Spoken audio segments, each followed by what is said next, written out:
programa Doutor Me Consulta está de volta e hoje a gente recebe a nossa psicóloga Mariana Pessoa. Tudo bem, doutora? Tudo ótimo.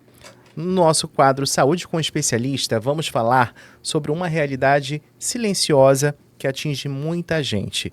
Pessoas que trabalham, estudam, cumprem horários, entregam resultados, mas que por dentro estão emocionalmente esgotadas. São pessoas que funcionam bem aos olhos da sociedade, mas vivem cansadas, irritadas, ansiosas ou vazias. Não falta compromissos, não falta produtividade. O que falta muitas vezes é saúde emocional. E eu já começo lhe perguntando, doutora, o que está acontecendo de errado? Veja, nunca se falou tanto em emoção, né, no sentir, e nós estamos vivendo uma época em que nunca estivemos tão doentes. A gente fala muito sobre saúde emocional, mas pratica pouco. A gente dá pouca ênfase para isso, né? O que está acontecendo com as pessoas? O ritmo frenético nos engole.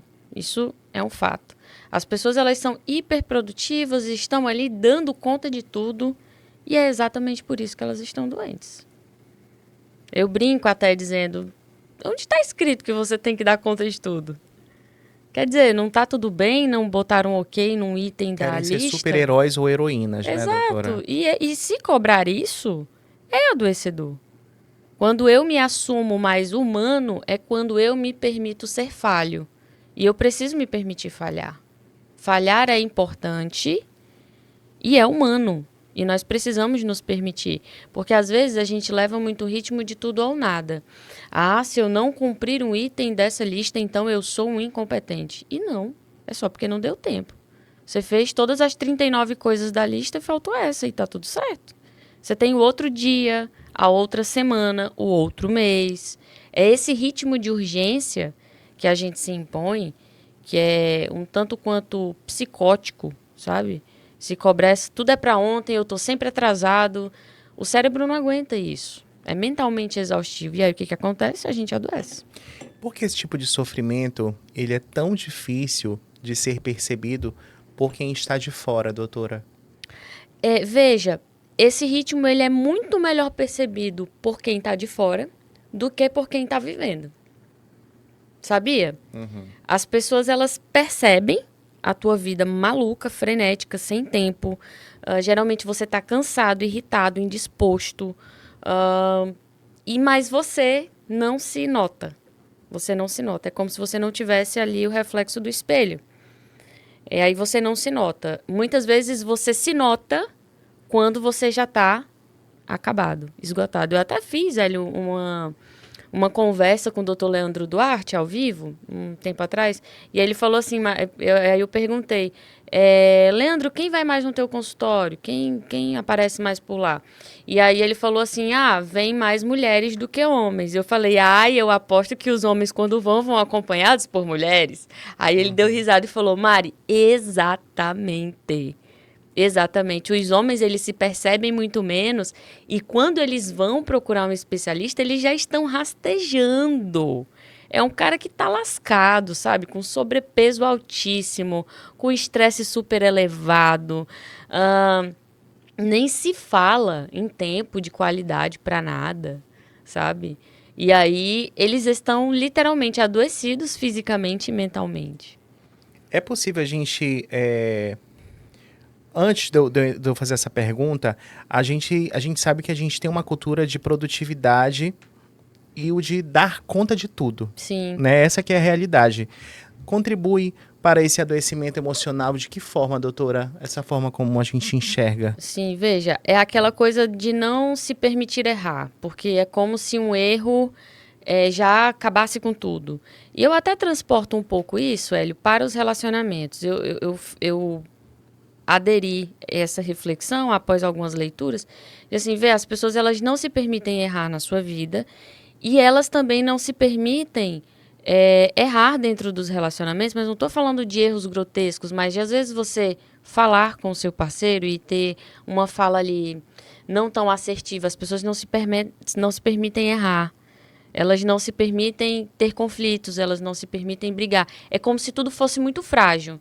A coisa do tudo ou nada. Se eu errar no meu trabalho, pronto, eu vou ser demitido. Nunca mais eu vou ter um emprego, eu vou morrer de fome. são as catastrofizações que nós fazemos o tempo inteiro. E a gente faz isso para tudo. Ah, se eu errar com meu marido, com a minha esposa, pronto, ela vai me largar.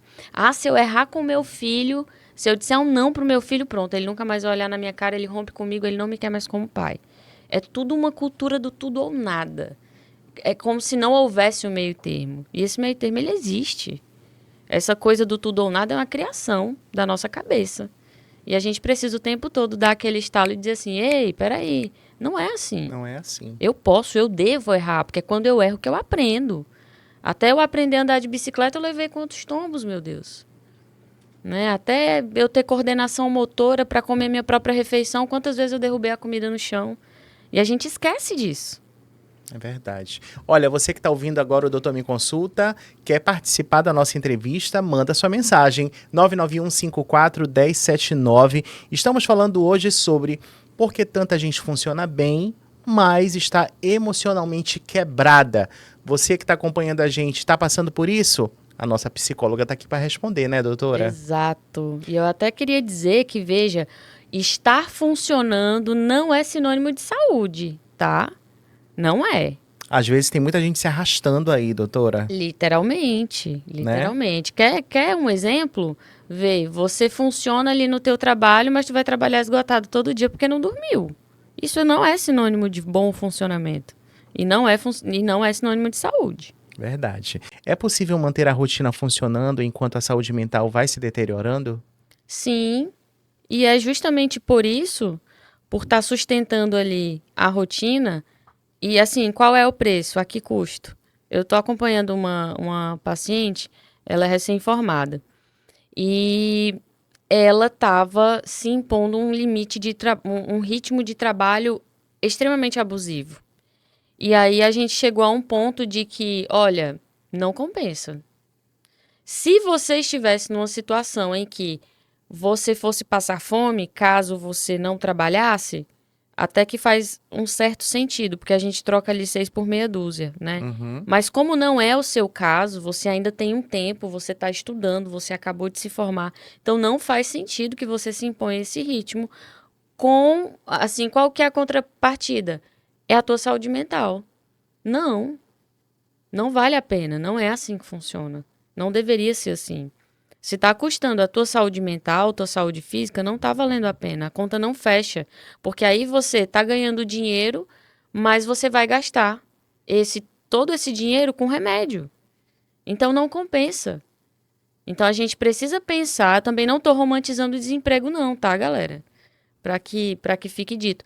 Mas a gente precisa pensar num plano de médio, curto prazo, porque a longo prazo a tua saúde emocional não aguenta. Doutora, quais são as emoções que costumam estar mais presentes em pessoas que vivem esse tipo de desgaste silencioso? Cansaço. É o embotamento. O embotamento é como se você nem sentisse, sabe? Você nem sente tristeza e nem sente alegria. Você nem sente nada. Esse é o famoso embotamento. Você não vê mais cor nas coisas, não vê mais função em fazer as coisas. E isso já é indícios de um episódio de depressão. E aí você precisa rever algumas coisas, refazer o seu caminho, pensar numa nova rota. Tem muitas pessoas que estão em carreiras extremamente desgastantes para ela emocionalmente e que elas repensam a carreira, mudam a rota, refazem os planos para que elas consigam contemplar uma vida com mais qualidade. Muitas pessoas dizem, não tem motivo para estar mal, né? Isso piora o sofrimento emocional, doutora? Pior é porque você não legitima, sabe? Eu não tenho motivo para estar mal, mas eu tô mal. Por que então? Sabe? É como se eu dissesse, ai, nossa, que frescura, eu tô me sentindo mal, mas eu não tenho motivo, porque eu tenho uma casa para morar, eu tenho um emprego bom, eu tenho um carro na garagem e tenho dinheiro na conta. Por que que eu tô mal? Por isso mesmo. Porque se ter bens fosse sinônimo de ter saúde mental, essas pessoas aí super famosas, elas não tirariam a própria vida, elas não teriam depressão nem ansiedade. Então, vê, não tá ligado a ter.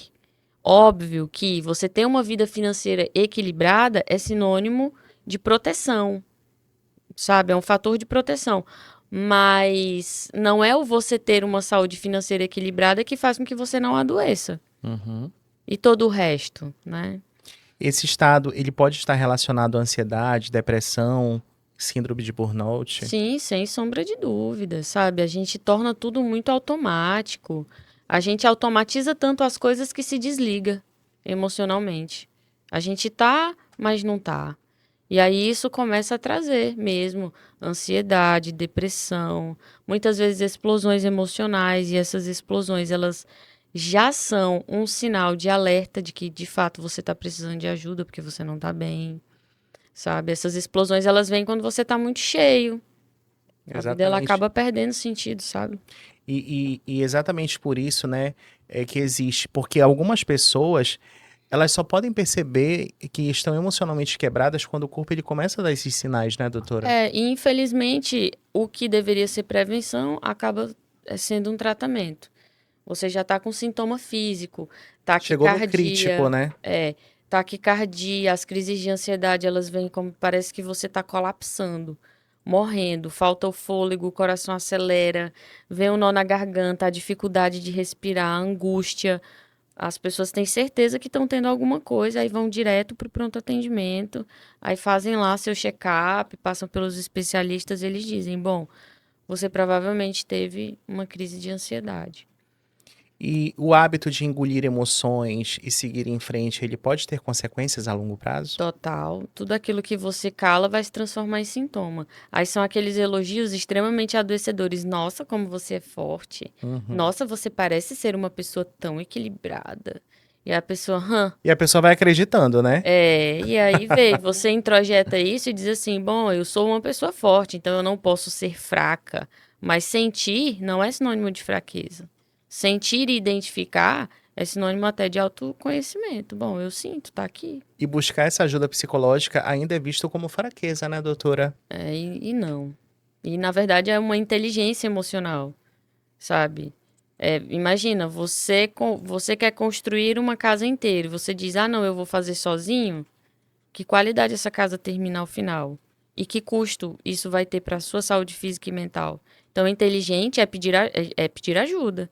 Ó, eu não sou pedreiro, não sou marceneiro, não sou eletricista, não sou bombeiro hidráulico, então eu vou chamar essas pessoas para me ajudar e garantir que a minha casa seja bem construída. Isso é sinal de inteligência. Então, pedir ajuda a um psicólogo, a um médico, a um psiquiatra, não é sinônimo de fraqueza, muito pelo contrário, é de E inteligência. é justamente visto como fraqueza por quem funciona bem. É isso É, que é o grande contraste aí, né? e as pessoas, elas não aceitam, né? Muitas vezes, elas Que veem, precisam de ajuda. às vezes, ah, não, mas você tá tão bem, por que que você vai no psicólogo? É possível a gente se recuperar emocionalmente sem mudar radicalmente a vida? Olha, é possível se recuperar parcialmente, sabe? Se você não muda radicalmente. Porque tem vamos pensar, quero que vocês construam aí a imagem mental de uma linha. De um lado tá a saúde mental e do outro tá a falta de saúde mental.